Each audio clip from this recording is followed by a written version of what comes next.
Crypto is very unpopular. Once again, happens every single cycle. Few care about it, and people have absolutely moved on. Nobody gives a crap about this space at this point, or do they? And I go on to say, I've seen this before a couple times. People will eventually become interested when higher prices eventually come back. Patience, my friends. So yes, people are only attracted to higher prices. They don't care about lower prices. And this is why most people in this space do not make a cent. Okay. Either that or they're leveraged to the eyeballs and they're going to get liquidated because there's a heat map that Binance and other exchanges can go ahead and look at and just liquidate people. It's very simple. But the people who actually know what is going on with Bitcoin and are buying the dips and are buying no matter what is happening in the market are these people right here, the people that help control the crypto market, the insiders. Okay, Learning Crypto, us at Learning Crypto, we say the insiders have confirmed the news for you on Polymarket. This is journalism in 2026. Somebody knows something. The Clarity Act signed into law just went vertical on Polymarket. As I've been saying, the Clarity Act is guaranteed to pass. Why is that? Because it's for the banks, by the banks. It's written exactly for them. They don't care about the regular people. They don't care about retail. They care about themselves. So why do I know that it's gonna pass? Because the banks control the United States, if you haven't known that by now, okay? Now, here we go. Wish you bought during the FTX collapse? Here's your chance. This is really good. This is the fear and greed index during the FTX collapse. We were at 12.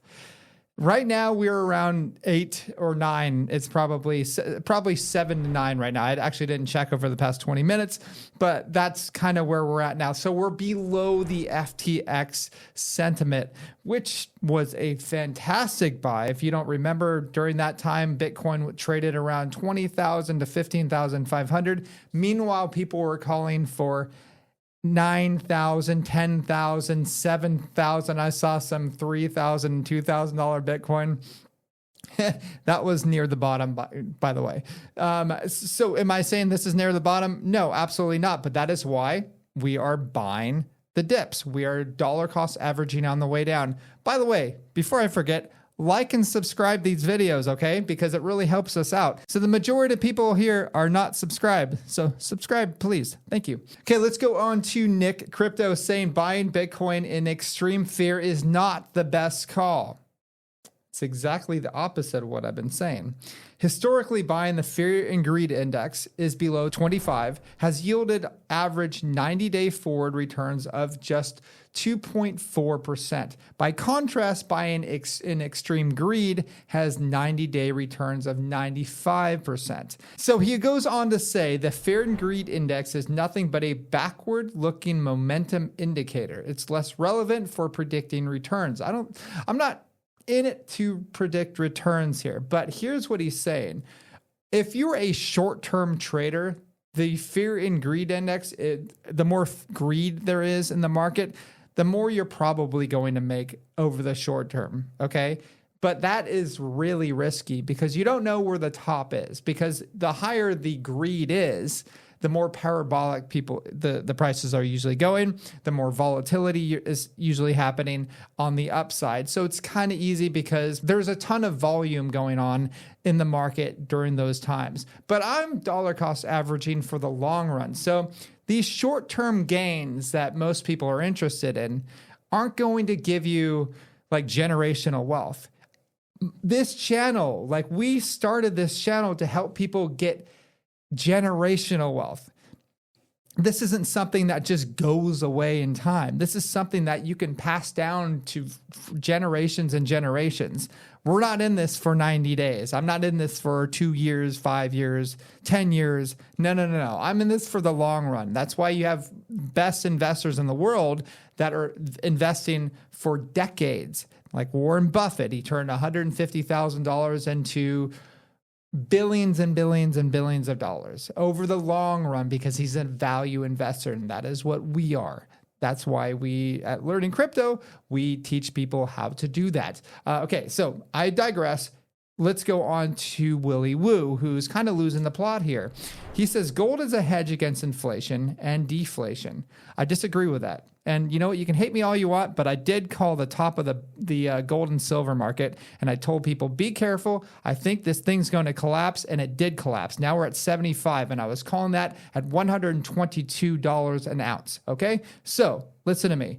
Bitcoin trades risk on as emerging asset. It will take a lot of time before its fundamental properties will reflect it trading in the markets as better gold.